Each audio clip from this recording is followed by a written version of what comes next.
Boa tarde a todas e a todos. É isso aí.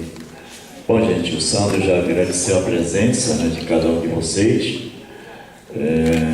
Eu quero repetir, né, que nós estamos felizes, né, por estar mais uma vez com vocês para a gente dialogar um pouco a respeito do desmonte, né, das políticas públicas no Brasil. É muito difícil a gente discutir isso em um tempo curto, né, em uma plenária, porque o desmonte ele tem uma complexidade muito grande, né?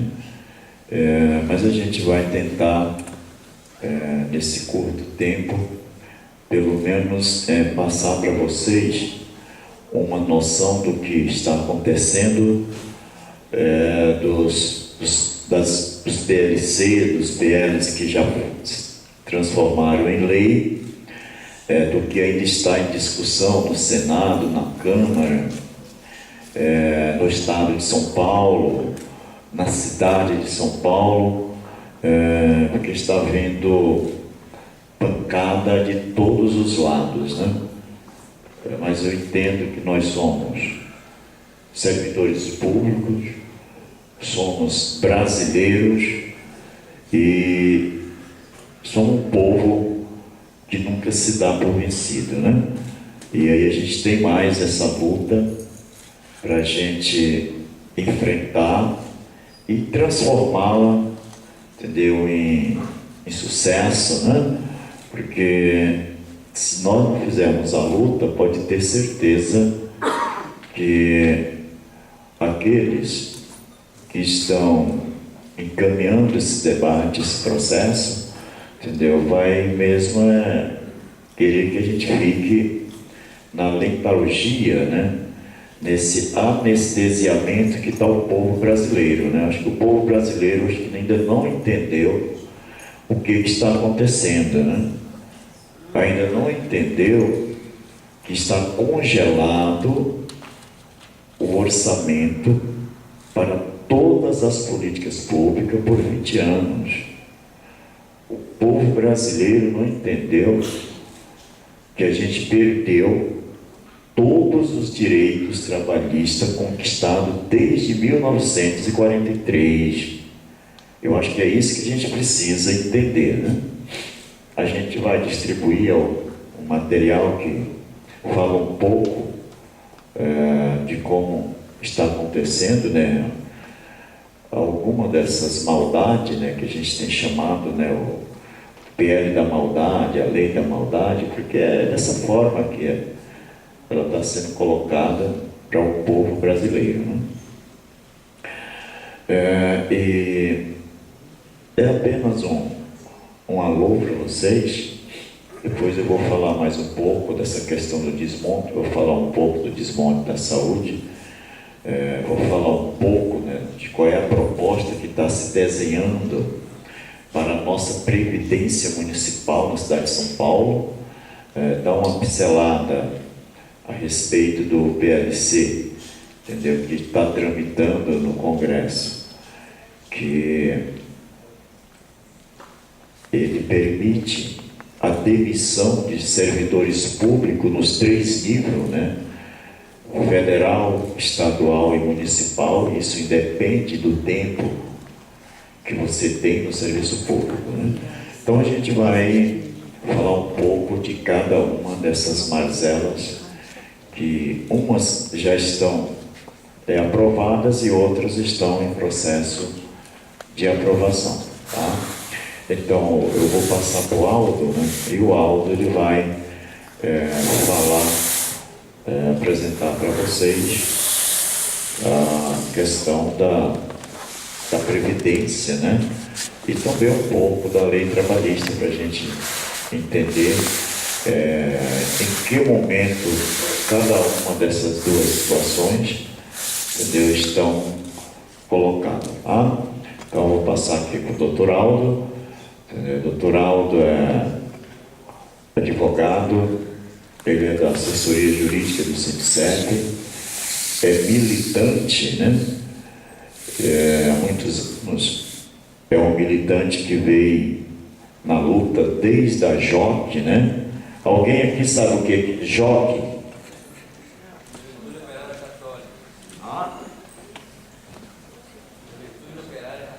Está vendo? Não sou só eu e o Aldo aqui, entendeu? Que sabe que existiu esse movimento, né? Foi um movimento muito importante na época da ditadura, foi um movimento, entendeu? Que fez muita formação, fez muita luta para que a gente hoje tivesse esse fiozinho de resistência, né? O Aldo também é um dos lutadores e um dos companheiros que ajudou na criação da primeira APAS da cidade de São Paulo, que está localizada aqui na nossa região e na região de Macilac, na região ali do, entendeu? É a APAS Capivari. Então ele é um dos lutadores, entendeu? Dessa região também, né? Mesmo morando lá em São Bernardo, Santander, no ABCD, né? Morou em todos os pedaços, né? Mas é um lutador, né? Quem é de luta não tem local específico para fazê-la, né? Ele faz porque a luta está no sangue, né? Então vou passar pro Aldo e ele vai apresentar para a gente essas leis e esses viés da maldade. Ok, Aldo? Boa tarde a todos e a todas. Agradeço as palavras muito generosas do meu companheiro Antônio Carlos, que é o secretário-geral do Sindicep. Na verdade, quando ele fala de um antigo lutador da JOC, né? Ele sempre me chama de decano, né? O decano é sempre um dos mais velhos, né? Então, mas é verdade, a luta dos trabalhadores não é de hoje, que ela está sendo jogada, né, num cenário em que os trabalhadores já tiveram muitas vitórias, mas em razão dos fatos políticos que todos estão acompanhando recentemente, nesses últimos 2 anos, ou 3, né, as perdas têm sido grandes e tendem a piorar, a ser maiores ainda, se os trabalhadores brasileiros não se atentarem para o que está ocorrendo. Nosso objetivo é esse, de vir aqui. Estamos indo também em outras unidades, em outras regiões da cidade, fazendo esse mesmo debate, né? E então é preciso alertarmos a todos, e vocês que têm acesso, que veem as atividades do sindicato, tem um papel multiplicador das informações, porque a grande maioria das pessoas, infelizmente, apenas tem as informações que saem na Globo, não é verdade? Se você vai tomar um café na padaria, a Rede Globo está ligada lá na padaria. Você vai no barbeiro cortar o cabelo, ou vai na cabeleireira fazer um penteado, tá a Globo ligada lá, né? Se você vai em qualquer lugar, né, público, vai no supermercado, você vê que a Globo está ligada de noite, né, batendo nas mesmas teclas e tentando convencer a sociedade de que as coisas que estão vindo para cima dos trabalhadores são boas, mas nós temos que dizer que não é verdade, e que o que está sendo imposto aos trabalhadores não é nada bom, e nós vamos demonstrar um pouco aqui, certo? Primeira coisa que eu queria dizer é que eu vou falar um pouquinho da reforma trabalhista. Vou pegar só 5 pontos da reforma trabalhista, mas eu quero começar com a Previdência, com a questão da Previdência. Por quê? Porque é uma luta que ainda está em andamento, tá? Não que as outras não estejam, mas a reforma da Previdência ainda não passou. Então ainda é tempo de a sociedade brasileira acordar e tomar alguma atitude. Tá? A reforma da Previdência, ela vem já uma segunda proposta que está colocada lá no Congresso, né? O número dela é 287, e agora a que está em julgamento, que está em análise e vai para votação, é a 287A. Por que essa mudança? A 287, quando ela começou, ela propunha, logo de cara, uma idade mínima para todo mundo, seja trabalhador do serviço público ou trabalhador CLT. Então, visava unificar com um tempo mínimo. Veja bem, pessoal, a área privada, ou seja, o trabalhador do regime CLT, não tinha limite de idade. O limite de idade é específico dos trabalhadores do setor público, não é? Então, qual é o limite de idade para a pessoa se aposentar no serviço público? 60 anos se for homem, 55 se for mulher, não é? E no caso dos professores, que é um caso à parte, é 5 anos a menos em cada caso, tá? Então, quando você joga para 65 anos, então a mulher que ia se aposentar com a idade mínima de 55, perdeu 10 anos aí. Já é 10 anos a mais que ela vai ter que ficar no trabalho, muitas vezes com algumas doenças, com algumas enfermidades, algumas situações em que ela já vislumbrava a possibilidade de, poxa, eu vou conseguir me aposentar, e aí, se tiver que ficar em alguma outra atividade, fica, mas pelo menos está garantido aquele vencimento mensal, não é? Outra coisa, vocês sabem que hoje vocês têm direito, pelo menos aqueles que entraram antes de dezembro de 2003, quem entrou no serviço público nesse período, antes de dezembro de 2003, a paridade e a integralidade, certo? A integralidade o que é? A aposentadoria com o valor do último salário que você recebia na sua função, né, no seu cargo. E a paridade e depois que você entra na aposentadoria, todos os reajustes que são dados para o pessoal da ativa, você também tem direito. E isso a reforma retira tudo, certo? A reforma, ela retira, inclusive, daqueles que entraram antes de 2003, com uma ressalva. Eles estabelecem uma situação de transição, certo? Algumas regras de transição que permitem que você não perca tanto quanto aqueles que entrarem no sistema de trabalho a partir da aprovação dessa reforma, que vão perder tudo, né? Então, as pessoas que já estão no mercado de trabalho, já são funcionários públicos, vão entrar em regras de transição, visando amenizar um pouco. Então, qual vai ser essa amenização? Porque eu acho que é o caso de todo mundo aqui. É o caso de todo mundo. Vai ser contado o seguinte: o tempo que faltar para a aposentadoria, você acrescenta 30% nesse período. O que quer dizer isso? Eu vou fazer uma continha bem simples para facilitar aqui, uma conta arredondada.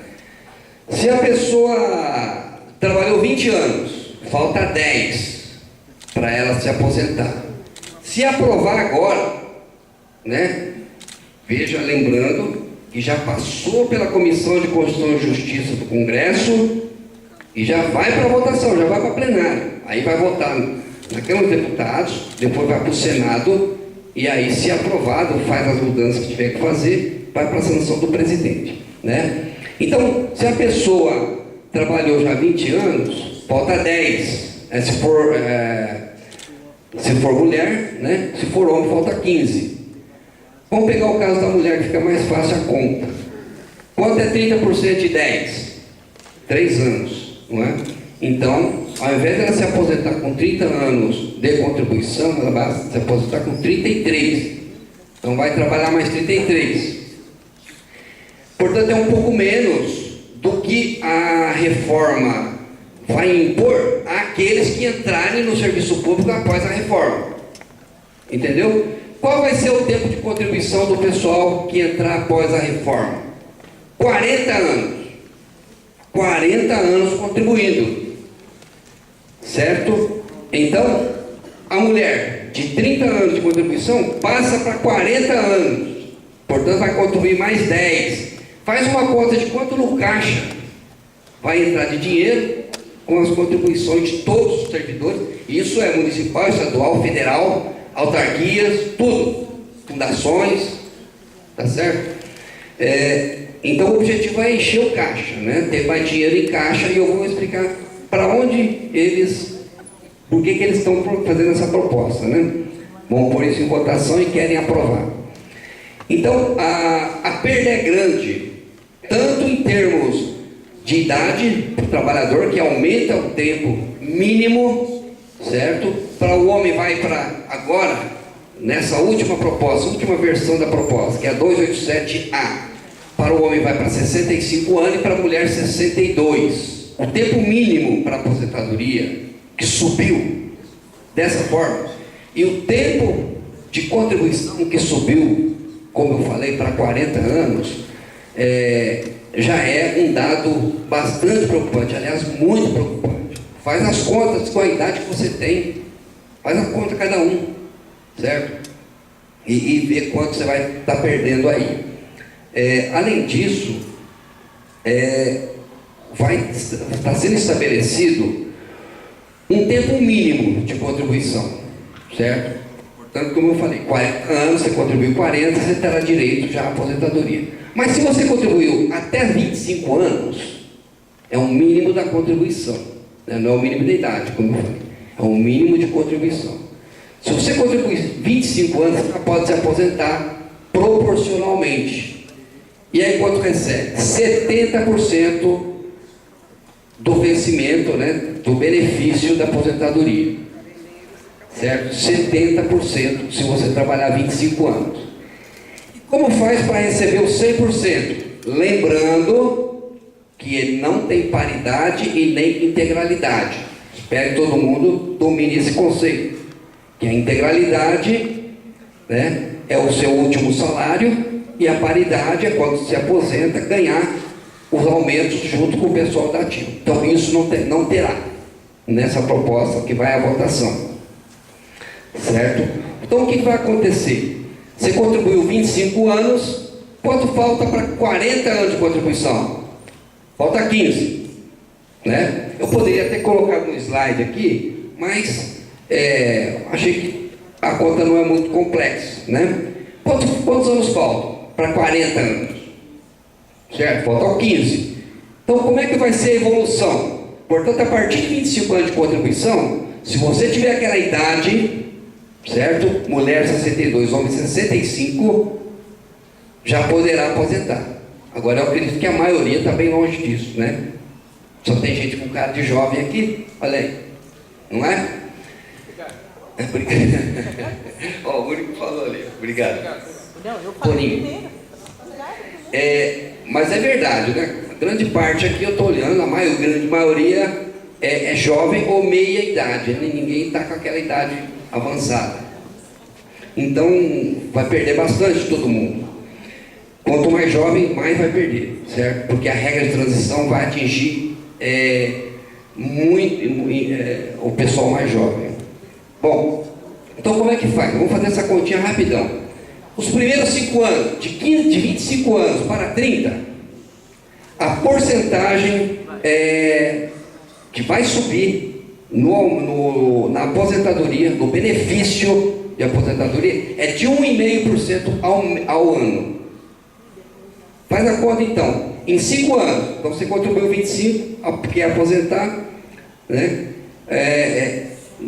vai pegar 70%. Mas se você aposentar com mais 5 anos, portanto com 30 anos de contribuição, soma 1,5% a cada ano, vai dar 7,5%. Portanto, vai para 77,5%, se você aposentar com 30. Os outros 5 anos já muda essa porcentagem, muda para 2%. Então, de 30 anos a 35, só 2% a cada ano. Então, quando chegar nos 35 anos de contribuição, faz a conta, vai dar 10%, né? 2 por ano, em 5 anos dá 10%. Então já tinha 77, mais 10, 87,5%. Portanto, 87,5% do benefício. E os últimos 5 anos que faltam, de 35 para 40, aí sobe 2,5% por ano. 2,5% por ano em 5 anos vai dar 12,5%. Aí você faz as contas de 87,5% mais 12,5%, aí deu 100%. Portanto, se você quiser aposentar com 100% do benefício, terá que trabalhar aos 40 anos. Essa regra vale também para o professor, viu? A mesma regra. Então, você vai ter essa regra de evolução, a base de cálculo, e uma outra questão importante que deve se considerar é que também vai ser uma escala móvel de idade. Tá? Vai haver uma escala móvel de idade na regra de transição do pessoal que não vai ser enquadrado de imediato na lei, né? Vai pegar um pouco da lei nova e um pouco da lei velha, né? Essa regra de transição. O que vai acontecer? O pessoal que entra na regra de transição, que são vocês, certo? Terá que ter uma idade mínima, se for homem, 55 anos, se for mulher, 53, certo?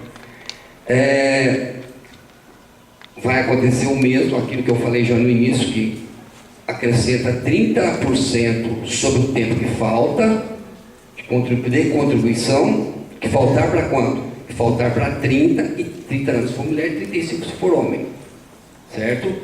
Então isso aqui é uma regra de transição. Aí o que acontece? Vamos pegar um exemplo aqui de um caso de um homem, né? Um homem com 34 anos. Quanto tempo falta para atingir 34 anos de contribuição? 34 anos, falta 1 ano para contribuir 35 anos, concorda? Falta 1 ano. Só que vamos pegar um caso que ele tem 50 anos de idade. É um caso muito comum. Então quanto tempo falta para ele ter a idade mínima? Isso o pessoal da regra de transição, no caso, é para vocês. Falta 5 anos. Mas aí o que prevalece? Se ele fosse aposentar só pelo tempo de contribuição, faltaria só mais 1 ano. Mas não é isso que vai acontecer. A idade congela, ou seja, ele tem que continuar trabalhando até os 55 anos. Portanto, ele vai contribuir com 39 anos. Faz a conta. Ele tinha 34, mais os 5 que ele tem que esperar até fazer 55. Ele vai contribuir 39 anos. Portanto, vai faltar só 1 ano de diferença para a regra nova. Percebe? Então, a mesma regra de transição, ela é praticamente irrelevante. Você só ganha 1 ano. Estou pegando o caso de uma pessoa de 50 anos, né?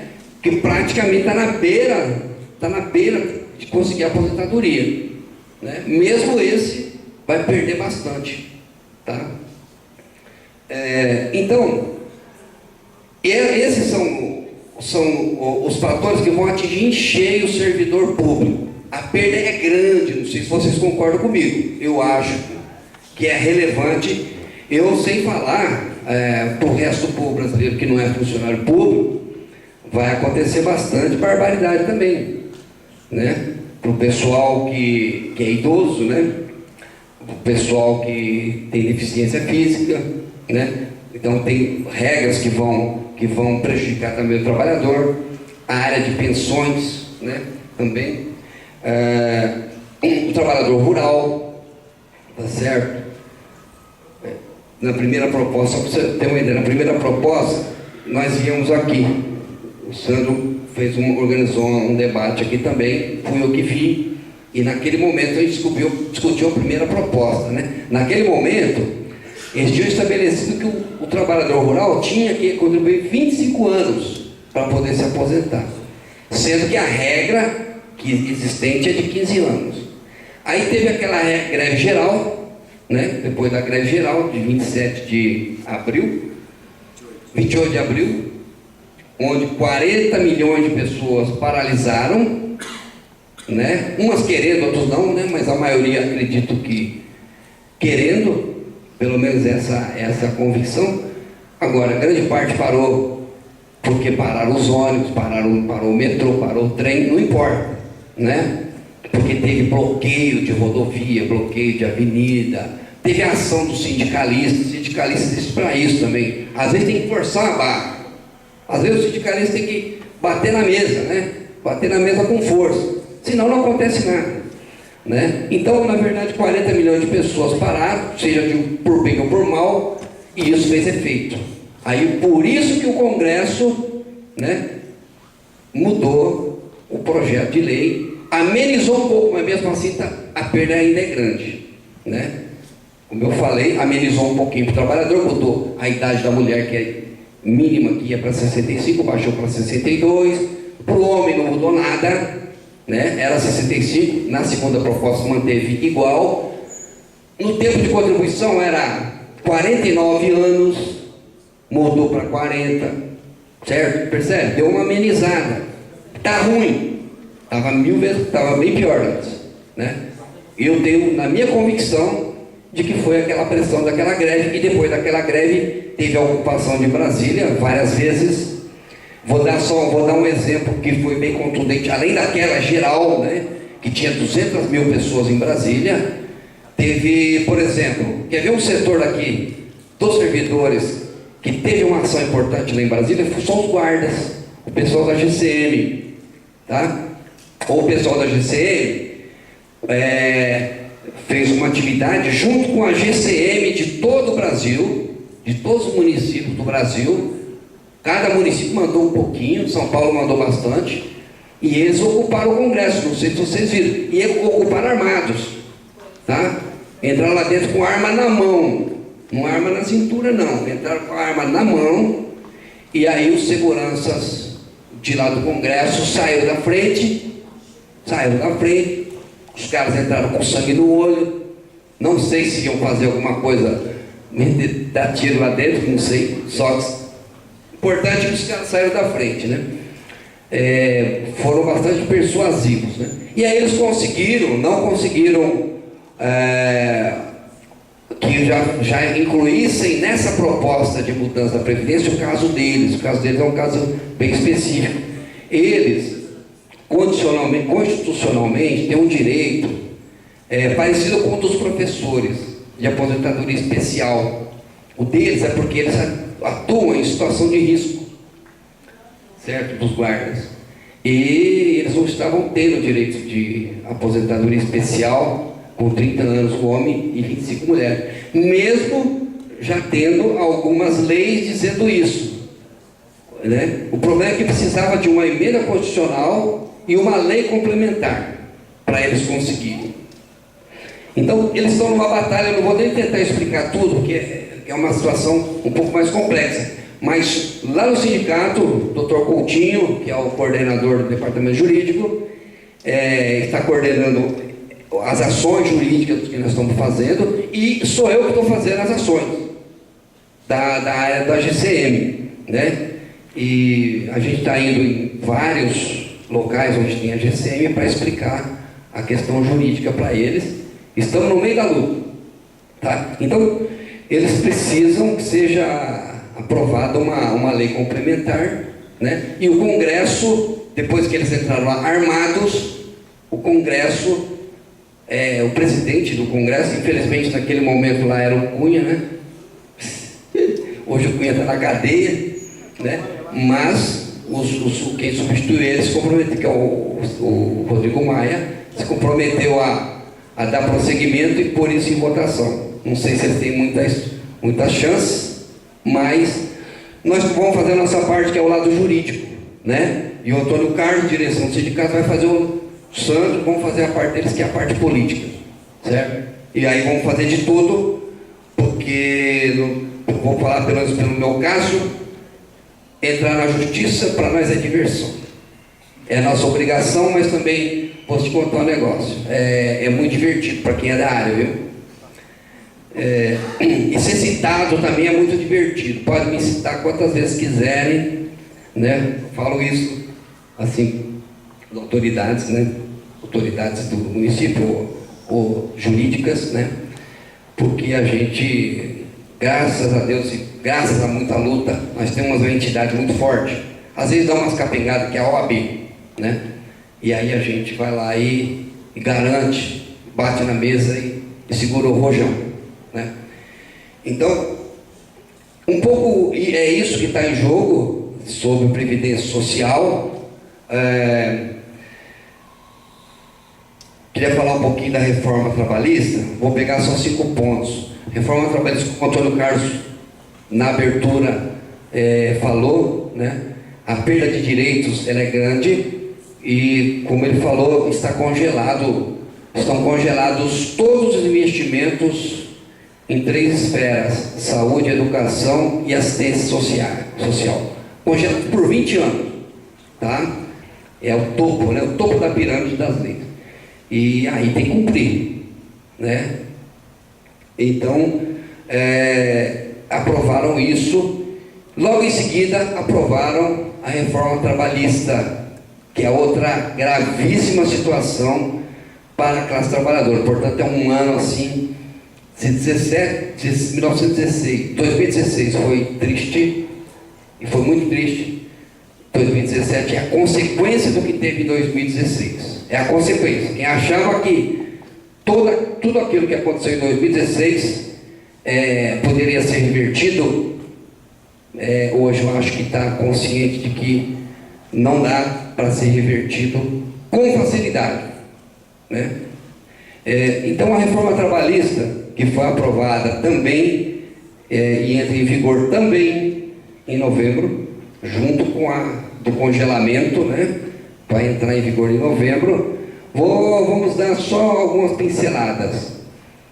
Vamos pegar uma aqui que é bem grave mesmo. A precificação do dano. O que é isso aí? A pessoa sofreu um acidente de trabalho, ela poderia ser processada através do Ministério do Trabalho, processava o empregador, né? E conseguiu uma indenização, muitas vezes, muito alta, tá? Por quê? Porque a justiça tem um princípio, ela tem que dar uma punição exemplar para aqueles que burlam a lei, porque a lei é sagrada, né, pessoal? Por exemplo, gente, por que um advogado anda de terno? Você aparentemente vai mudar de pato para ganso, mas não é.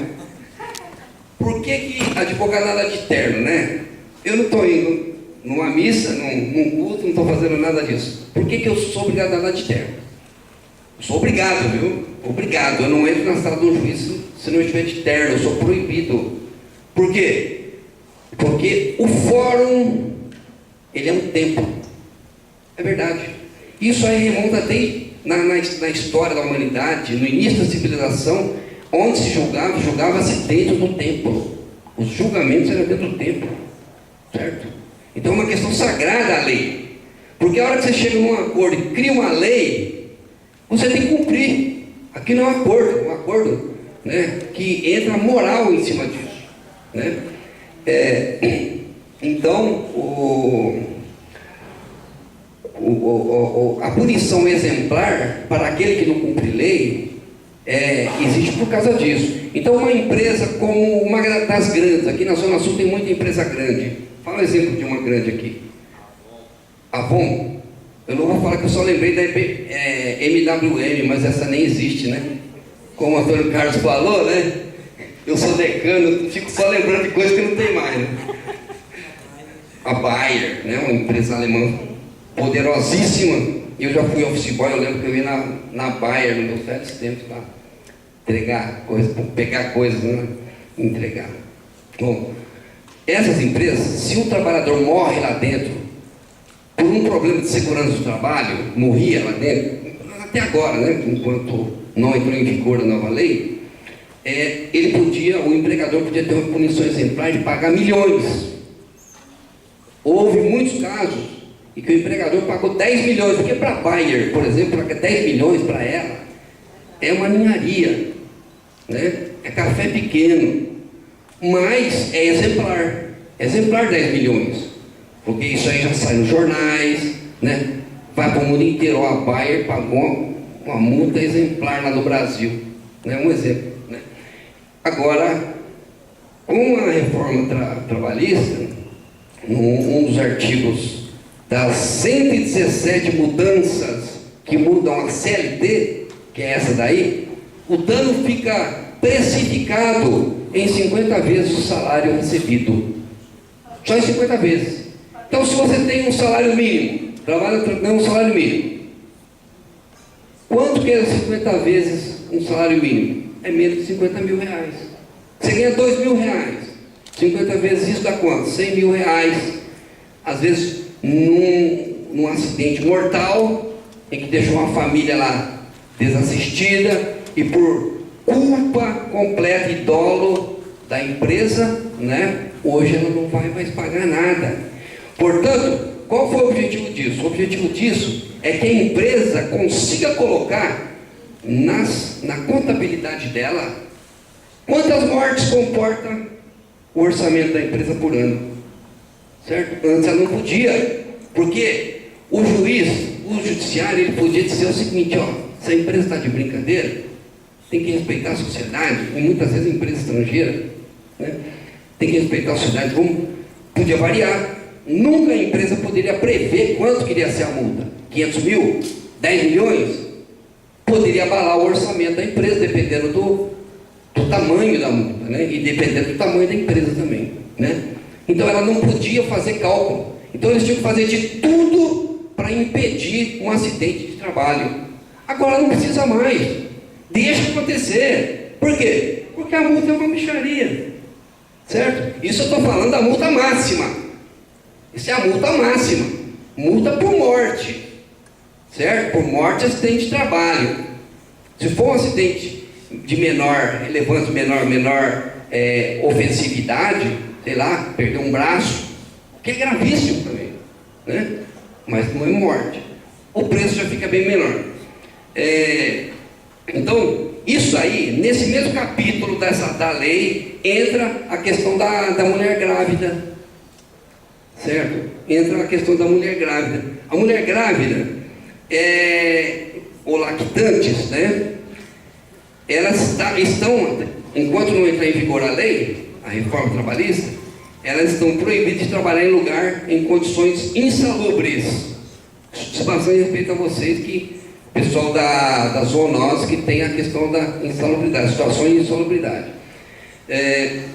Então, eles estavam proibidos, seja insalubridade baixa, média ou alta, né, se ela estiver na fase de gravidez. Com a reforma, ela fica permitido que a mulher grávida ou lactante trabalhe em situações de baixa e média insalubridade. Só na situação de alta insalubridade é que ela vai estar proibida de trabalhar. Mas na baixa e na média ela vai poder trabalhar. Vai estar permitido. Então isso aí se aplica a todo mundo. Na área serviço público e também no serviço da área privada, né? Então, uma perda muito grande que aconteceu. Segunda coisa que eu acho que é importante e muito relevante, a negociação trabalhista. As mesas que a direção do sindicato está acostumada a fazer com a prefeitura e com a HM, com todas as instâncias do serviço público, elas são as tais negociações. O mesmo se aplica ao setor privado, né? Os acordos coletivos e etc. Né? Então, como é que era? Convenções e acordos coletivos podem estabelecer condições de trabalho diferentes das previstas na legislação, apenas se conferirem ao trabalhador um patamar superior ao que tiver previsto em lei.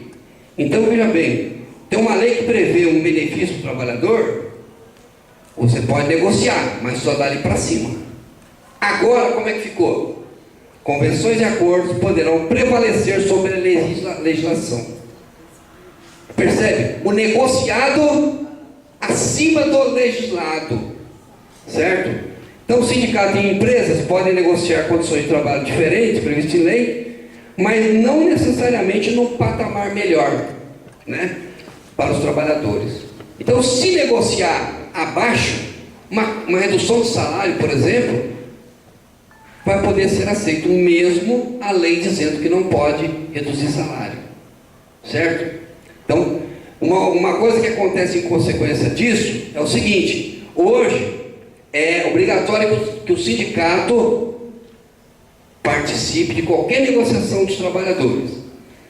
Com a legislação nova, aprovada e entra em vigor mês que vem, o sindicato não vai ser mais necessário sua participação nessas mesas e nas decisões. Portanto, o trabalhador ele fica vulnerável. Porque pega o Antônio Carlos. Antônio Carlos, quantos anos você tem de sindicalista? De luta eu tenho 46. De luta 46, né? De sindicato. Porque eu comecei, eu sou tipo a Juliana. Sou como a Juliana vereadora, né? Quando eu falo 46 anos de luta, aí todo mundo acha que o Carlos tem 46 anos, né? Então eu tenho 33, né? Que quando a minha mãe pensava em me gerar, a minha mãe era de luta, eu já estava fazendo luta, né? Esse é o decano também. Mais um decano. Então, pessoal, só um instantinho. Deixa aí no final a gente abre para debate. Deixa eu colocar uma questão. O que é melhor para você? Você ir sozinho ou com um grupo de trabalhadores menos experientes numa mesa de negociação, ou vocês irem para a mesa de negociação junto com uma pessoa com 40 e tantos anos de experiência de negociação sindical? Eu preferiria 1000 vezes que ele fosse junto comigo, se fosse o meu caso, né? Eu até já participei junto e vi a atuação dos dirigentes sindicais experientes. Eles conseguem virar uma mesa, virar metaforicamente, né? Não virar materialmente, mas uma mesa praticamente perdida. Às vezes um sindicalista experiente ele consegue mudar tudo, né? Onde o trabalhador ia perder, ele faz sair dali uma vitória, né? Faz menos com menos dá mais, né? Então isso aí acaba, gente, com essa lei agora. Acaba, porque o empregador, e aí setor privado, setor público, tanto faz, ele pode negociar sem o sindicato e aquilo passar a valer. Aí agora tem um trabalho muito pesado do sindicato, que é lutar para garantir a obrigatoriedade do sindicato nessas mesas, certo? Para que, por exemplo, os metalúrgicos do ABC, que é um dos sindicatos mais fortes, eles conseguiram agora, na negociação com o setor de autopeças, né, que é o setor mais importante da área metalúrgica, eles conseguiram garantir a obrigatoriedade dos sindicatos através de várias paralisações que eles fizeram. Eles disseram o seguinte, patrões, tudo bem, a lei favorece vocês agora, só que olha aqui nós, por exemplo, São Bernardo do Campo tem 70 mil metalúrgicos, 45 mil são filiados, quase todo mundo, uma porcentagem muito grande. Falou, olha o seguinte, tem 45 mil filiados, aí fizeram uma manifestação lá, foi mais de 10 mil pessoas. Os patrões olharam e falaram, poxa, melhor negociar com esse pessoal, né? Então eles fecharam em mesa, que mesmo tendo a lei que permite eles negociar sem o sindicato, nessa categoria eles são obrigados ainda, mesmo com a lei, a trazer o sindicato para negociar. Então, os sindicatos todos vão ter que brigar por isso, para se manter nas mesas. Outra questão que é importante falar, que eu gostaria de falar aqui, eu acho que ia falar 5, mas não vou falar todas não, senão não vai dar tempo, né? A questão das demissões, né? A questão da demissão acho que é bem interessante não deixar de lado. Como é que são até agora as questões das demissões? Quando o trabalhador pede demissão ou é demitido por justa causa, ele não tem direito à multa e nem os 40% do fundo de garantia, né? Nem a retirada do fundo, né? E mais a multa. Em relação ao aviso prévio, a empresa pode avisar o trabalhador sobre a demissão em 30 dias de antecedência. Isso aí estou falando na área privada, né? Como é que ficou? O contrato de trabalho poderá ser extinto e com um acordo com o pagamento de metade do aviso prévio, metade só, e metade da multa de 40% de fundo de garantia. Veja, perdeu metade da multa. E o empregado poderá ainda movimentar até 80% só do valor depositado na conta do Fundo de Garantia e não terá direito ao seguro-desemprego. Acaba o seguro-desemprego, pessoal, a partir de novembro. Então, é o seguinte, o que nós entendemos aí? Por exemplo, o trabalhador assina por pressão, um exemplo, e promessa de que, se demitir, se ele aceitar a sua demissão, ele poderá ser recontratado de novo na empresa, né? Nas mesmas condições, ou salário menor, com o argumento da crise. Então, o que pode acontecer? O trabalhador vai numa negociação dessa, como eu falei, o empregador fala: ó, estamos na crise econômica, vocês devem aceitar a demissão, vocês estão com um salário alto, o trabalhador que já está lá 10, 15 anos, eventualmente 20 anos, aceita a demissão e aí eu recontrato vocês. Aí o que acontece? Aí o empregador dá uma banana para o trabalhador, fala assim: eu vou te recontratar, só que se você entrar com o salário lá embaixo, certo? Então, é uma situação de vulnerabilidade muito grande.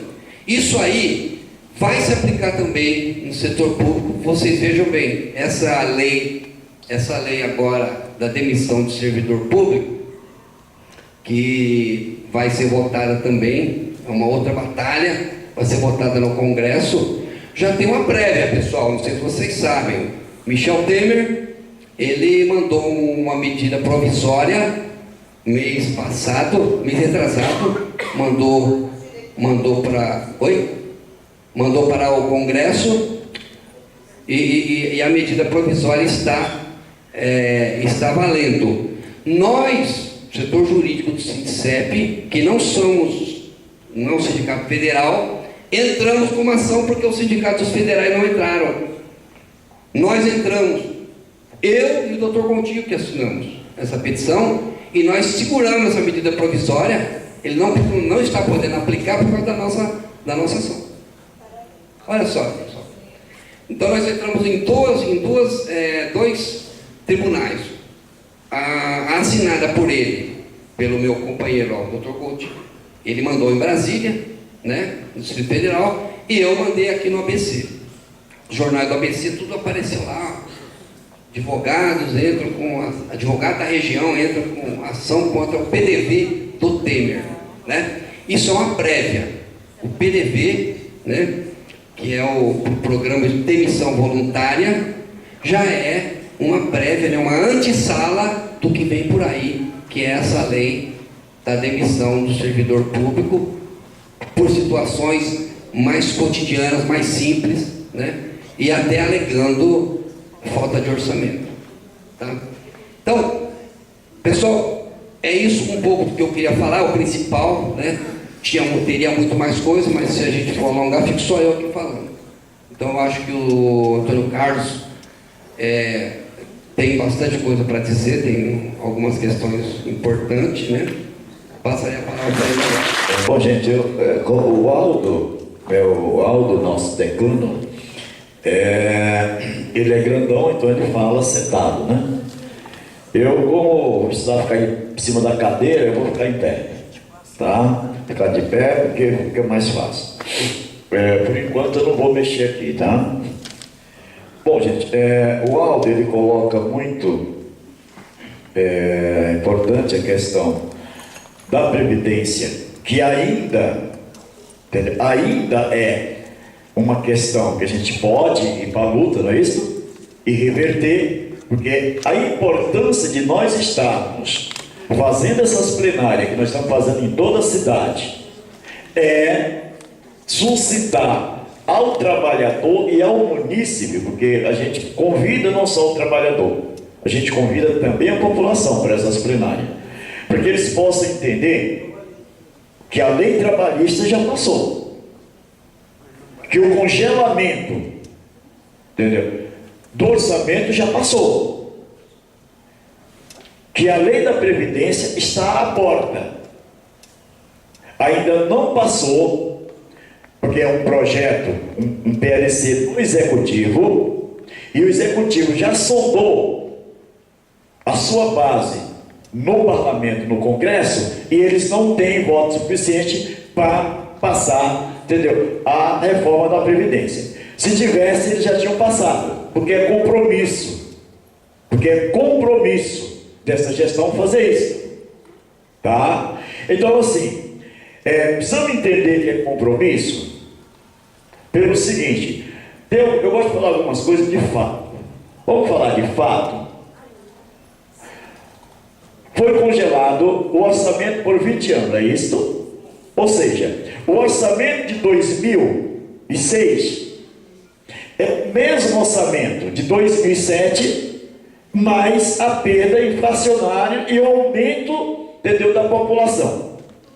Ok? Agora eu pergunto, com esse modelo de política vai dar conta? Mas é o modelo que está colocado. Agora tem uma outra questão, para a gente ter coisa muito clara, que é uma questão de fato. Hoje nós contribuímos para a Previdência Municipal com 11%, é isso?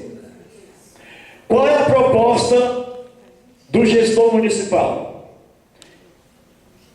Aumentar mais 4% para 14% e mais 5% durante 5 anos. 19. Agora não é só isso.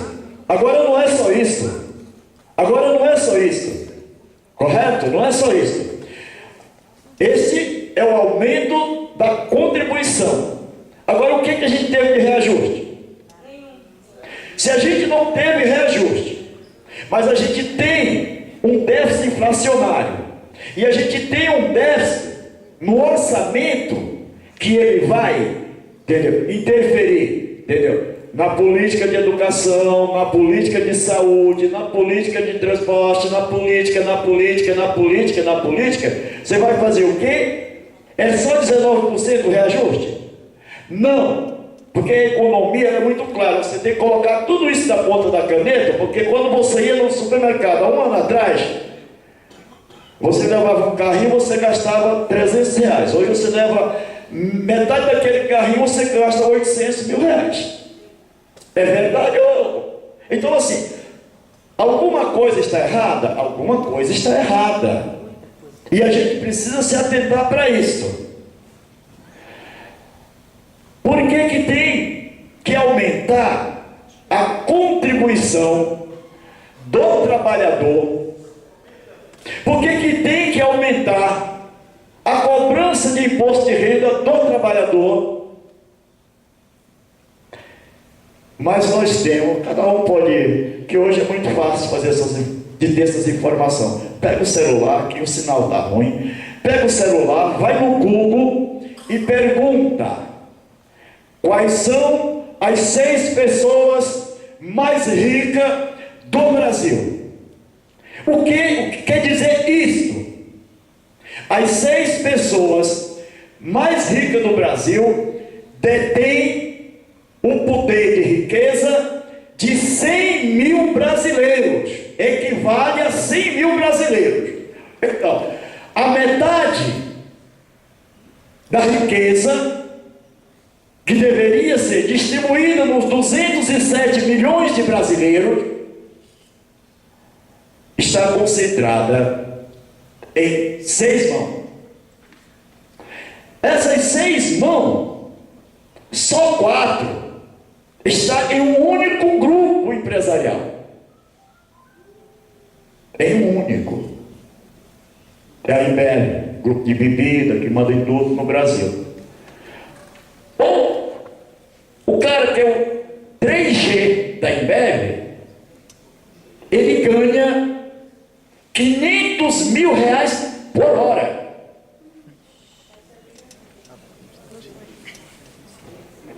Vá ao Google, se quem tiver dúvida, é só ir lá. Está lá, está escrito. O 5º é o José, do Banco Safra, né? O 6º é do Grupo Votorantim. Você vê, nem o pessoal da Globo apareceu, estão lá pelo 48º. Agora, por que eu estou falando isso? Porque estão dizendo que tem que aumentar o imposto do assalariado, aumentar o desconto da contribuição do funcionário público, porque nós temos um déficit na Previdência Municipal de 4 bilhões.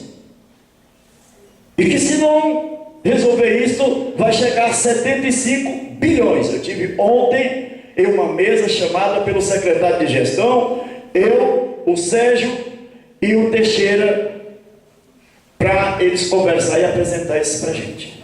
E eu falei o que estou falando aqui para vocês, para ele. Então não seria mais fácil, em vez de você pegar 196,6 milhões de brasileiros e cobrar imposto, por que não pega as 6 maiores fortunas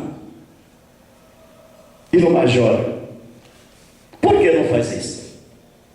Está bem mais fácil. Tirar 27% desse valor, quanto vai ser saneada a economia brasileira? Agora, tirar 27% do meu salário não vai resolver nada para o Estado. Para mim vai. Para vocês vai. Descontar mais 19% vai. Agora, para essas pessoas que eu não digo cidadãos, eles não sofreriam, entendeu? Não afetaria o seu patrimônio. Mas o modelo não é para cobrar das grandes fortunas.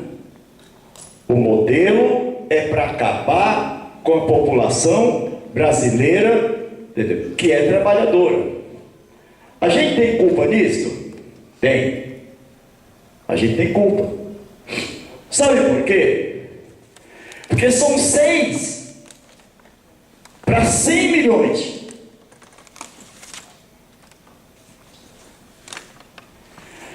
Quem elege o Congresso? São os 6? Ou são os 200 e poucos milhões de brasileiros?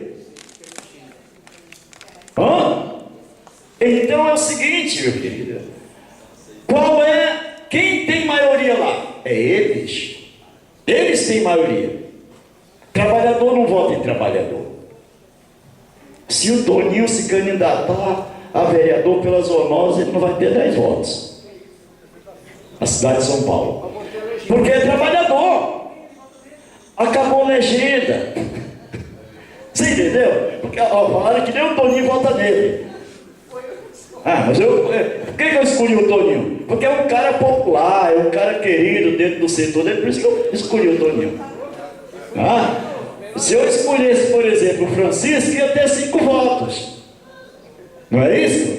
Então, assim, a gente precisa entender que trabalhador não vota em trabalhador. Tem 7% no parlamento, entendeu? Eleito. Mas o trabalhador é que elege, a população é que elege. Por que não elege a maioria? Para defender os nossos direitos, aquilo que a gente pensa. A maioria da população brasileira votante é o quê? Mulher. Mulher vota em mulher? Não. Não. Eu passei dos meus 46 anos de luta, foi lutando para que mulher tivesse direito igual, porque ela é uma cidadã, ela trabalha mais do que o homem, ela tem 3, 4 empregos, tem 4 lutas, aí ela não volta na outra. Você entendeu? Então, assim, gente, a gente precisa entender esse processo. Tem um PL na ESP, na Assembleia Legislativa do Estado, o pessoal está fazendo o enfrentamento, 920, que congela por 2 anos todo o orçamento do Estado. Por que eu estou falando disso também? Porque ontem o secretário de gestão falou para a gente que a nossa previdência, plano de previdência não vai ser municipal, porque o município de São Paulo não consegue sustentar nosso plano. Vai ser o SPPREV. Nós vamos estar vinculados ao plano de aposentadoria do Estado. Aí o Estado fale, a gente vai receber aposentadoria onde? Gente, o negócio não está bonitinho, não dá para rir, não dá para não dizer, vamos nos organizar e construir o enfrentamento. Não é brincadeira. Vocês podem pegar, hoje a gente tem uma ferramenta na mão que tem um poder incrível. Pesquisa, vai atrás, procura saber se isso que o cara está falando, qual é o fundamento. Eu fiz assim um tópico de algumas coisas, entendeu? Para a gente chegar onde eu vou mexer ali. Eu vou mexer muito rápido ali, porque todos vocês conhecem aquilo dali. Fiz questão de vir para cá depois que todos conhecem, sabem mais do que eu falar da PENAB. Aí agora eu venho, porque aí sim eu não quero fazer para vocês. Nunca fiz, não faço, não sei fazer. Eu quero fazer com vocês, quero vir aqui construir qual é o debate que a gente vai fazer, entendeu? Lá na ponta, junto com os nossos companheiros, para a gente combater essas maldades. Eu não vou fazer porque eu sozinho não consigo. Agora, se a gente se juntar, entendeu? Conhecer quais são as questões, a gente vai conseguir fazer isso. Mas eu vou, para começar ali, eu gosto muito de contar história, né? Deveria fazer isso o decano, mas, né? Em 1900, no Brasil, nós tínhamos 0 de saúde. 0. Nós não tínhamos nenhum modelo de saúde. Como é que a gente tratava? Tratava com raízes, com chá, com benzimento, com reza, com um monte de questões, de crenças e de crânio que a gente tinha. Era o que tinha. E ao longo dos anos, a gente começou a agregar algumas questões, entendeu? Alguém foi se formando, começamos a ter aquele médico da família, que não é um médico de família, né? Aquele médico da família, né? Então, esse cara aqui é o médico da família Pereira, por exemplo, né? Que era aquele dono de engenho, né? E tal, que tinha dinheiro, né? Então aquele cara, entendeu? Ele tinha um médico da família dele, né? Aquilo era para a esposa, para o vô, para a avó, para o neto, bisnetos, tataranetos, ganchanetos e vai por aí, né? E aquele trabalhador da fazenda dele, que ele gostava mais e tal, ele até também tinha um acesso àquele médico, né? Falar igual o seu Lunga para se receitar, né? E isso perdurou no Brasil por muitos anos. Até que começou a ter a questão de doenças importadas, de todas aquelas mazelas que a gente teve, descoberta no Brasil, aquele negócio todo, trazido por imigrantes e tal. Daí teve que começar a pensar numa questão sanitária, entendeu? De como ia, entendeu, se fazer isso, como é que a gente ia poder tratar, né? Porque era tratar. Não era prever, era tratar. Como é que a gente vai tratar tudo isso? Né? E aí começou a se montar, né, a assistência, né? Começou a se assistir as pessoas. Se assistir, entendeu? É uma forma de você fazer favor, né? Você assiste, mas quando você assiste, você barganha, né? Daí começamos a questão da assistência à saúde. Modelo mais antigo, né? Então a maioria morria e tal. Depois vem a questão de como se vai prevenir todas as doenças, sarampo, cachumba, rubéola, etc, etc, etc. Entendeu? Aí vem a questão da sucão, mata mosquito, né? O cara tinha que pôr veneno, tinha que fazer todas aquelas ações e dizer, não, mas isso só mata os bichos, você termina matando gente também. Precisa trabalhar um pouco a questão da alimentação e tal, para poder o organismo dar uma resposta. Mas lá no início dos mata-mosquito, o cara, para poder fazer essa intervenção, entendeu? Tinha uma grande dificuldade, né? Tinha um poder de polícia, né? Que às vezes tinha que dizer, era obrigado e tal, em Cacera falar alguma coisa.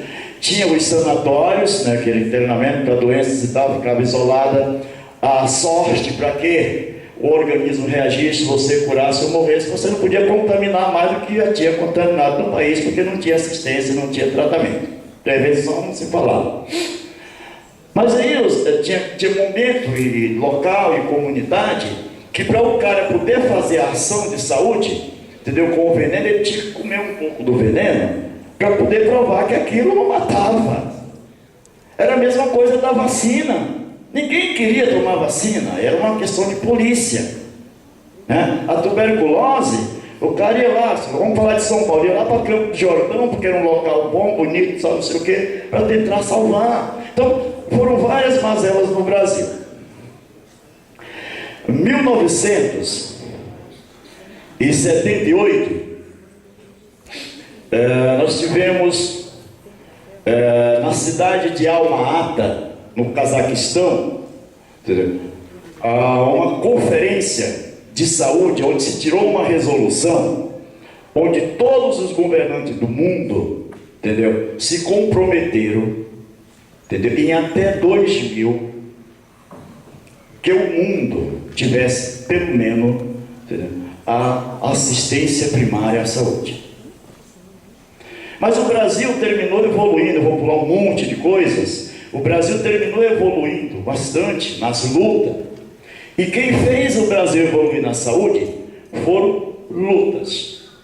Luta dos movimentos sociais, luta do movimento popular de saúde, luta dos sanitaristas, entendeu? Que terminou desaguando na 8ª Conferência Nacional de Saúde. Na 8ª Conferência Nacional de Saúde. Naquele tempo eu era uma criança, mas eu terminei participando, eu fui um dos 1.500 delegados daquela conferência, né? E lá, a gente construiu a proposta do SUS. Lá se construiu a proposta do SUS. Eu costumo dizer que se a gente tivesse implementado 30% das propostas da 8ª Conferência, não precisava mais fazer conferência. Então lá nós criamos todas as diretrizes, entendeu? Toda a política do SUS. Mas não é só isso que faz acontecer. Mas na conferência, na Constituição Cidadã de 88, conseguimos aprovar a Lei Orgânica 8.080, que criou o SUS. Mas não foi aí que a coisa se concretizou. O SUS só, de verdade, começou a ser implantado em 1990, quando se criou, entendeu, os conselhos de conferência com a Lei 8.142. Então, assim, o processo disso, por que é que eu estou dizendo isso? Falando tudo isto, para ver se a gente entende aonde a gente chegou, lá na Alma-Ata, que muitos países nem sequer chegaram à assistência primária. O Brasil tem o melhor plano de saúde do mundo, só que a atual gestão disse que o SUS é muito grande, entendeu? O tamanho do Brasil. O SUS não cabe no Brasil. Agora, se o SUS é muito grande, o tamanho do Brasil, eu pergunto, esse SUS grande está dando conta de fazer a promoção, a prevenção, a assistência à saúde? Agora, se eu diminuo esse SUS, mas eu não consigo matar a população, ele vai dar conta? Ah, não vai. Porque eu estou diminuindo o SUS, em 27% do tamanho dele, de uma pancada só. Sem falar no congelamento do orçamento. Aí o que eu faço? Aí eu venho para cá. Né? Aí eu proponho uma nova PNAB. Né? Eu proponho uma nova PNAB, que é um Plano Nacional de Atenção Básica. Né? Essa nova PNAB, entendeu? E aí eu coloquei junto a ela, eu misturei para a coisa ficar bacana, né? Pegar aquele limão e aí misturar, fazer uma limonada e tal, né? Então assim, se cria uma nova PNAB. Agora, quando você cria essa nova PNAB, eu pergunto, quem é conselheiro de saúde aqui? Só tem um conselheiro de saúde aqui? Gente, que absurdo! Ô louco! Pô, então o Brasil veio. Eu pergunto para você, Luna, você foi convidado para discutir a nova PNAB? Não. Tá bom. A nova PNAB passou em discussão na Câmara? Não. A nova PNAB passou em discussão no Senado? Não. A nova PNAB, entendeu? Teve discussões nos conselhos de saúde de unidade? Não. A nova PNAB teve discussão nos conselhos de saúde de supervisão? Não. A nova PNAB teve discussão no Conselho Municipal? Não. No Conselho Estadual? Não. Foi apresentada no Conselho Nacional depois de construída, consumada pela tripartite. Como assim? Como é que chegou lá se ninguém discutiu? 31 de agosto, ela foi aprovada pela tripartite, encaminharam para o Conselho Nacional. Você falou, não, sou contra, não vou ser favorável a uma matéria que eu não discuti. A PNAB, ela é uma lei? Não. A PNAB, ela tem obrigatoriedade de ser implantada? Não. A PNAB, ela é uma recomendação. Ela é uma recomendação. O que nós ainda temos de vantagem nesse país é que nós temos uma coisa chamada lei orgânica. É o que ainda nos salva, às vezes, né? Porque o Brasil tem muitas leis. E quando você tem muita coisa, é para não ser cumprido. Se a gente tivesse só 10, com certeza a gente cumpria.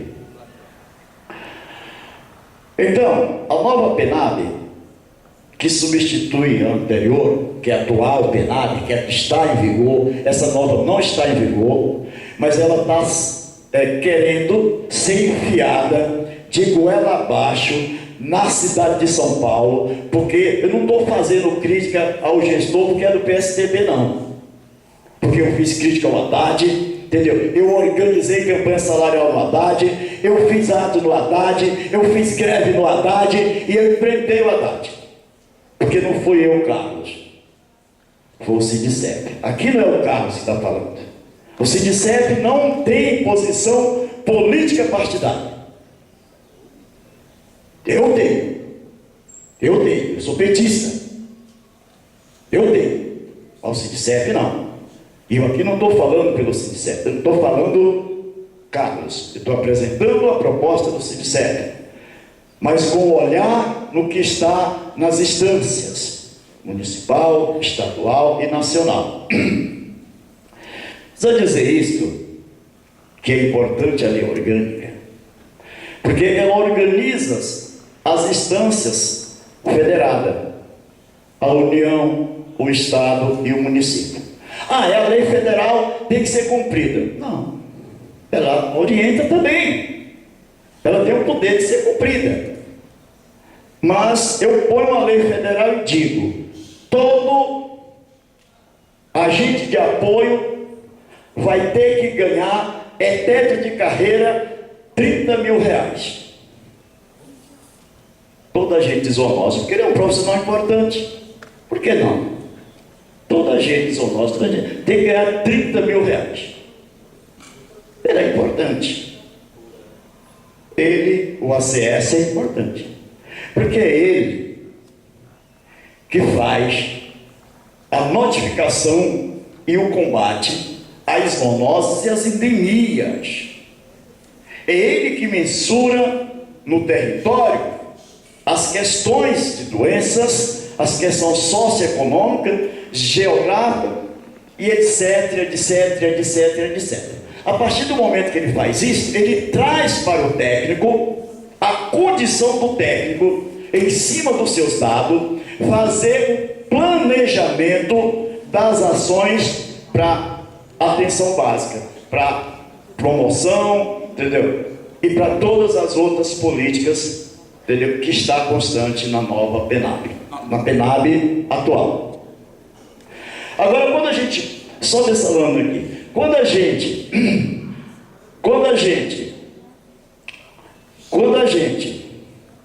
traz uma PENAB que muda toda a lógica da saúde que a gente conquistou desde 1900 até agora, e ela te dá um retrocesso a 1984. Nós estamos retrocedendo na saúde a 1984. Como? É que em 1984 a gente só tinha assistência. E a proposta da nova PENAB é assistência. Por que é assistência? Por vários fatores. Por vários fatores. Vamos colocar um fator simples, mas muito simples.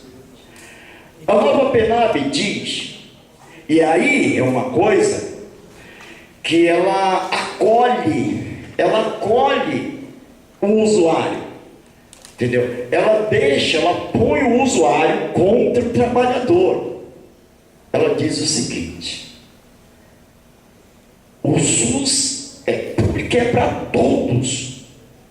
Todos têm que ter atendimento. A gente é contra? Não. Fomos nós que lutamos para que fosse assim.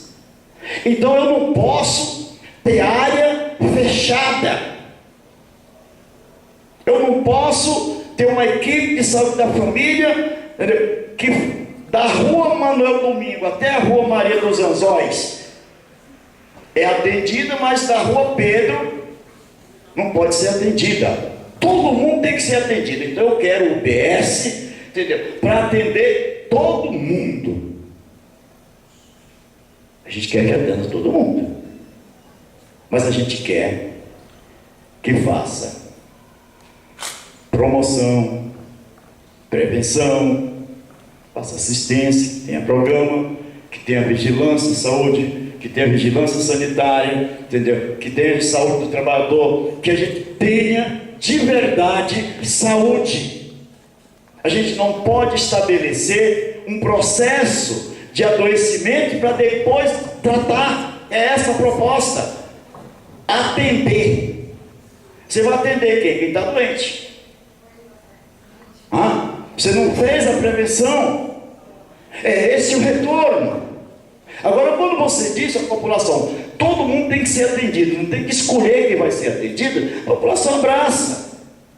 Agora, como é que eu vou atender todo mundo se hoje, no Brasil, eu não tenho 60% de cobertura de estratégia de saúde da família, e agora eu faço com um toque de dedo milagre, diminuindo 27% do orçamento nacional da saúde e vou atender todo mundo? Que milagre é este?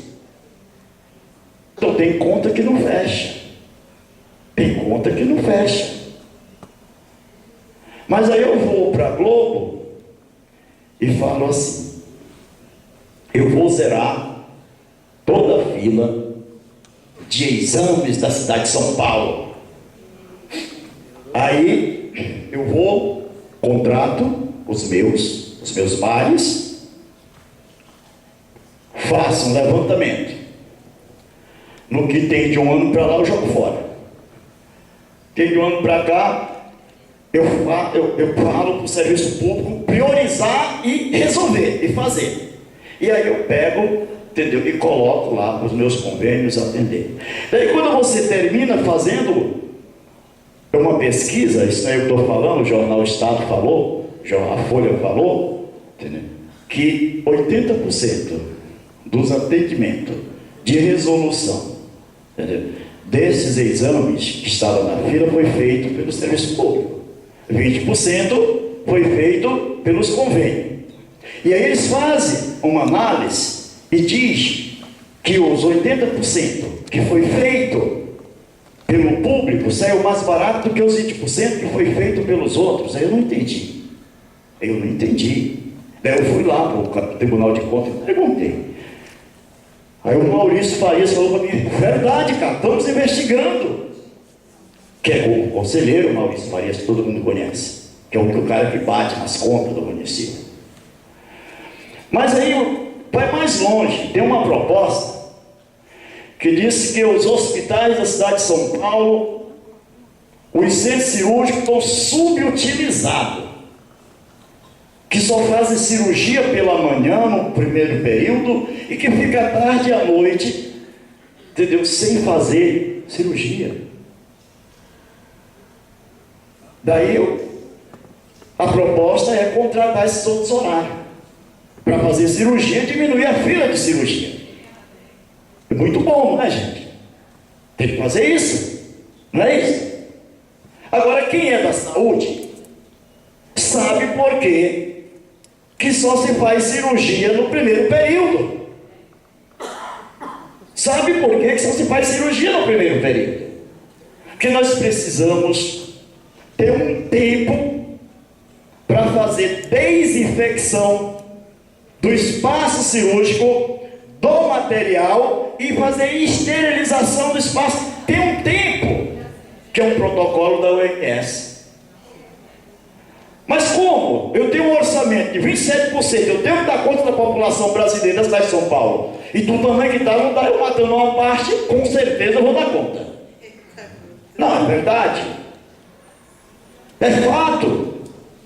Porque se a gente já tem problema de sepsemia, de infecção hospitalar, com todo esse trato, cumprindo o protocolo, imagina se a coisa virar desse outro lado. Quando a gente fala isso, a gente fala com exagero. Mas eu estava vendo um vídeo que eu acho que todos vocês já viram, né? E que é muito hilário, né? O vídeo, né? Porque esse vídeo de um cidadão, se é que dá para chamar de cidadão, que ele faz uma fala muito ruim. Determinadas falas precisa ter cuidado para fazer, né?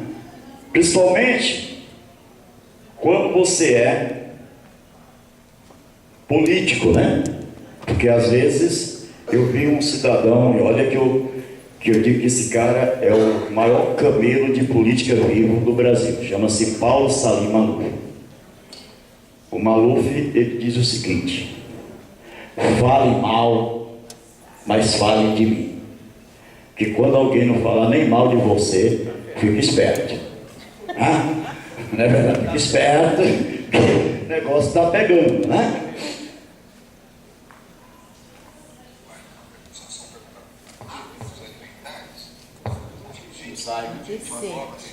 Hã?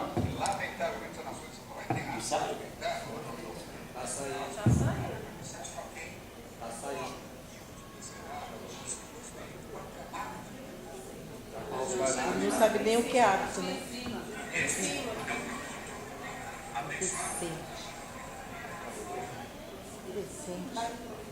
O cara de pobre não pode ter hábito alimentar. O que a Constituição diz? O que a Constituição brasileira diz? Não é verdade, gente? E etc, e etc, etc. Eu falei isso ontem na mesa da gestão, que oferecer ração para a população e deixar de cobrar, entendeu, de quem tem para resolver o problema da dívida, eu falei lá na mesa da gestão, é complicado, querer que o servidor pague a conta. Mas vamos falar um pouco aqui da questão da atenção básica. Por exemplo, na nova PENAB, ela diz o seguinte: não é mais obrigatório, não se faz necessário, não está obrigado, entendeu, do ACS na equipe de saúde da família. Também não diz que não tem que ter, mas não está obrigatório. Ela diz também que o trabalhador de endemia, o ACS e o ACE, entendeu, que faz 40 horas, 30 horas de campo e 10 horas interno para fazer, entendeu, a mensuração do trabalho de campo, também não precisa tantas horas, não é isso? Por que ter um profissional com 40 horas se pode ter 3 de 10 horas? Então propõe ter 3 trabalhadores de 10 horas, né?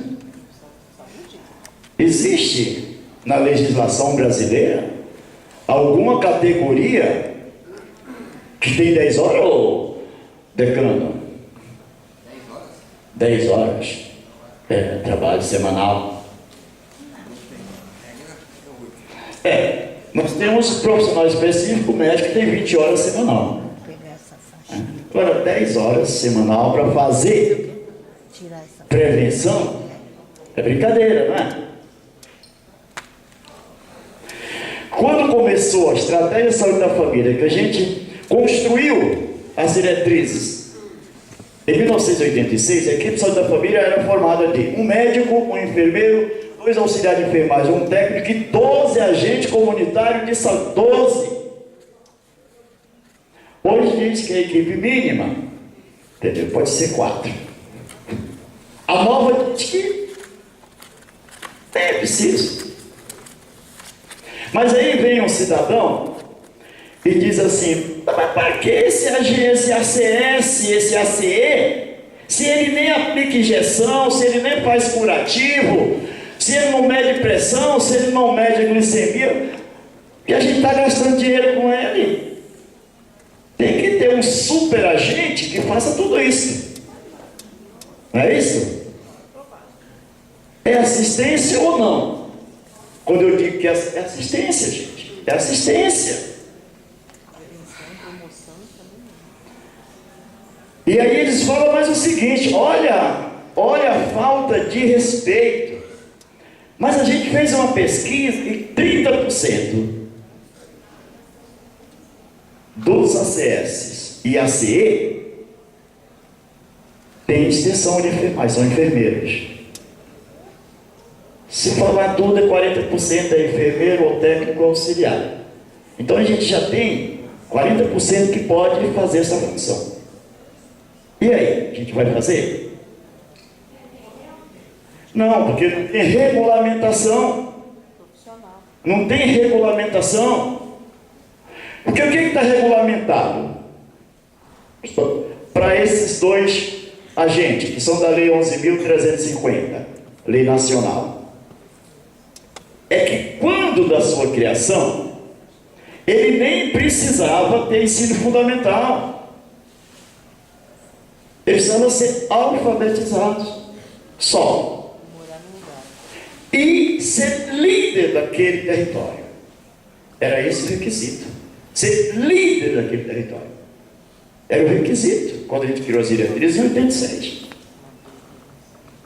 É tanto que está garantido em todas as legislações, mesmo na nova, nessa doideira que estão colocando, que quem tem esse direito adquirido não tem a obrigação de fazer nem o fundamental, nem o médio, nem o técnico.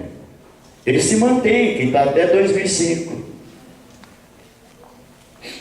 E aí, a formação é necessária. Quem dá conta que não tem que fazer? Tem que fazer formação. Bom, gente, eu vou encerrar para a gente abrir o debate, porque eu acho que interessante é fazer o debate. Então, assim, tem uma luta nacional dos ACS e ACE, né, contra o 56, que ele vem fazendo uma reformulação na Lei 11.350, e contra a nova PENAB, que se juntam os dois, entendeu? E tenta acabar com o ACS e o ACE. Primeiro o seguinte, a reformulação, ela tem alguns tópicos interessantes que a gente pode abrir para o debate. A PENAB é uma orientação e ela tem 5 anos para ser implementada. Ela tem 5 anos para ser implementada. E a gente vai brigar que tem que ter uma legislação. Não é só construir na tripartite. Precisa ter uma legislação, precisa ter uma lei. 2, a gente não vai aceitar esse retrocesso. Não é possível aceitar esse retrocesso. 3, se a gente não quiser ter esse retrocesso, a gente precisa se organizar. Está pautado, inclusive vou ter uma mesa dia 25 lá na Coordenadoria Sul de Saúde, para discutir a questão dos agentes de endemia. Era para ser dia 18? 26. Era para ser dia 18, mas aí conversei com o Marco, ele falou, não, cara, então vamos colocar para 26. A gente tinha vários problemas, por isso não podia participar, e a gente quer acompanhar esse processo. Porque a gente precisa deixar muito claro, o agente de endemia, ele não quer ficar parado no local de trabalho. Ele quer ir para o campo. A gente deixou muito claro que a gente não vai ser responsável e nem corresponsável pela epidemia que está se desenhando. Está se desenhando. A febre amarela está aqui. Está se desenhando. Não vão nem ser responsável e nem corresponsável. O tempo todo a gente está dizendo, a gente não quer ficar dentro das SUVs, porque ficar dentro das SUVs, entendeu? Você tem um sofrimento psicológico, você tem, entendeu? Um monte de situações desagradáveis, e a gente não recebe para ficar dentro do local. A gente recebe para fazer o nosso trabalho. A gente sempre pautou isso nas mesas, entendeu? A gente não aceita isso. A gente não aceita, a gente colocou isso também. A gente não aceita ficar, entendeu, ocioso. Não aceita. A gente colocou isso na mesa. Agora também a gente não aceita ir para a rua sem condições mínimas. Então isso está colocado na mesa, pautada pelo Valdir. É igual o compromisso, entendeu? De arrumar uma forma, entendeu? Cursos, sei lá, palestras, para que esse agente não fique ocioso. A gente propôs, nós vamos montar umas grades no CIDCEP, entendeu? E eles se propuseram, entendeu, em validar tudo isso para promoção, para carreira. A Cláudia, do RH, apresentou a proposta lá, que ela vai montar um curso de relações interpessoal, relações de trabalho, assédio moral, horizontal e vertical, para dar para os gestores nesse período, para ajudar, entendeu, no diálogo. Isso é uma proposta da Cláudia, que é a coordenadora da gestão da Secretaria Municipal de Saúde, lá na mesa. Então, assim, até colocamos, pactuamos, que a gente sabe que prédios públicos, órgãos públicos, tem muitos focos. Nessas condições, a gente até aceita que seja um 1,99, um da não sei o quê, para levar lá, prédio público, levar lá, fazer o trabalho, e tem que ter uma gestão para que dizer, ó, terminou? Ó, terminou. Chama e busca. Não pode ficar na responsabilidade do agente, porque a gente já viu que deu um monte de telefone sem fio naquele negócio da greve. Então, assim, da gente, eu falo da gente quanto representante dos trabalhadores, esse trabalho de mesa que o Aldo falou, que a gente faz, e não é porque a gente faz bem, porque a gente faz com, a gente não faz para. Nós somos o único sindicato que leva trabalhador para a mesa. O único, não tem outro, porque a gente faz junto, com transparência. O Sampaprev é uma proposta, viu, Toninho? O Sampaprev é uma proposta que não partiu só desse governo, foi uma proposta que veio lá da gestão do Haddad, entendeu? Nós barramos, entendeu? E ficou lá, entendeu? Em stand-by. Quando esse chegou, levantou a leve. Nós vamos barrar de novo. Não é isso? Nós vamos barrar de novo. Seja quem for, vai ser bom para a gente, vamos barrar. Agora, o que está nesse Sampaprev? Ele não está apresentado para ninguém. Nós fomos ontem na mesa, a convite, não fomos nós que propomos, a convite do secretário de gestão, entendeu? E ele foi passar dados, né, de quanto é o teste, passar todas aquelas coisas que a gente conhece, de número e tal, não sei o que, culpado, não culpado e tal. A gente falou, olha, é o seguinte, a gente não está aqui para entender quem é culpado, quem contribuiu, quem deixou de contribuir. A gente está aqui para ver se junto a gente encontra uma solução que seja boa para as partes. Esse é o nosso propósito. Ah, mas o Sindicet vai ser contra tudo? Não, nós não vamos ser contra tudo. Nós só não vamos sentar no colo do governo e dizer amém. Porque o Sindicet, nos 30 anos, ele investiu em conhecimento. E nós temos um expediente do DIEESE dentro do nosso sindicato. O nosso jurídico, ele está virando todinho próprio, não é mais escritório. Nós estamos terminando de montar um departamento jurídico, tem um andar todinho, a gente vai construir outro prédio nosso para a gente ampliar muito mais isto. Mas o que tem nesse momento? O que eles falaram para a gente? Olha, com a solicitação que eu fiz, olha, já que vocês querem discutir com a gente, Sampaprev, quer que a gente apresente propostas, vocês têm que apresentar para a gente qual é o projeto. Ah, mas a gente não concluiu ainda. Então, se não concluiu, entendeu? Diga para a gente, vai ser público? Ah, não. Mas vai ser como? Vai ser uma fundação? Uma coisa? Ah, não. Vai ser privado? É o quê? Entendeu? Mas vai ser um banco, vai ser feito pela prefeitura aqui do município, vai criar uma ONG e tal. Não, porque senão não se sustenta. Eu falei, então vai para onde? Vai para o SBPREV? Fazer estado junto? Então, essa é a grande desgraça, entendeu? Que eles colocaram isso ontem. Vai realmente, entendeu? Ser subestabelecido, você juntar-se, vai ser um parceiro do SBPREV, do Estado.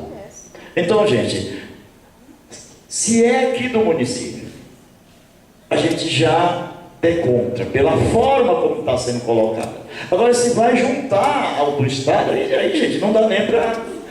Mas o que é que eles se propuseram?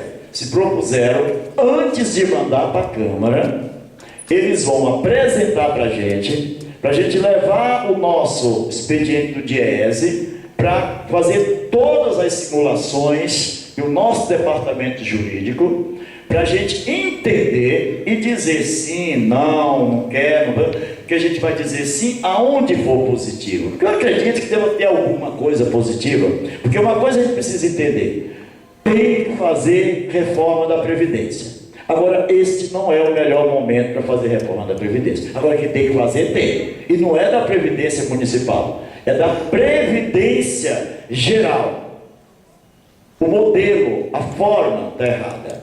Então, tem que fazer. Agora, esse é o pior momento para fazer isso. Então a gente precisa entender isso. Então é isso que tem, não tem muita coisa, acho que eu passei por cima por conta disso, que não tem muito o que dizer, porque a gente não tem a proposta. Tem, mas está guardado as 7 chaves. Obrigado, a gente já estourou aqui o horário, tá bom? A gente vai se encontrando por aí. Boa tarde, sou Antônio Carlos, secretário-geral do SINDICE. Hoje nós fizemos uma palestra sobre os avanços e retrocessos do SUS, que é o maior plano de saúde do Brasil, que está sofrendo um ataque da atual gestão, onde propõe diminuir o tamanho do SUS, dizendo que o SUS não cabe no Estado brasileiro. Ao invés disto, que se vê diariamente nas emissoras de rádio e televisão, é que a população está sem atendimento. Mas a gente percebe que tem uma nova proposta desta gestão, que é a PNAB, Plano Nacional de Atenção Básica, que promove um retrocesso na saúde brasileira de pelo menos uns 30 anos de retrocesso. Porque hoje nós temos, na PNAB de 2006, uma evolução no atendimento da saúde brasileira, que contempla a promoção, prevenção e atenção, e nós temos hoje no Brasil uma qualidade de saúde muito importante, né? Tanto na atenção primária, secundária e terciária. Tem uma resolução para a saúde, o que implica, na realidade, nesse crescimento, a gestão e o financiamento do SUS. Porque 50% do orçamento do SUS, entendeu, é desviado para a saúde privada. Se tudo isso fosse aplicado na saúde pública, com certeza nós teríamos uma saúde mais resolutiva. Obrigado.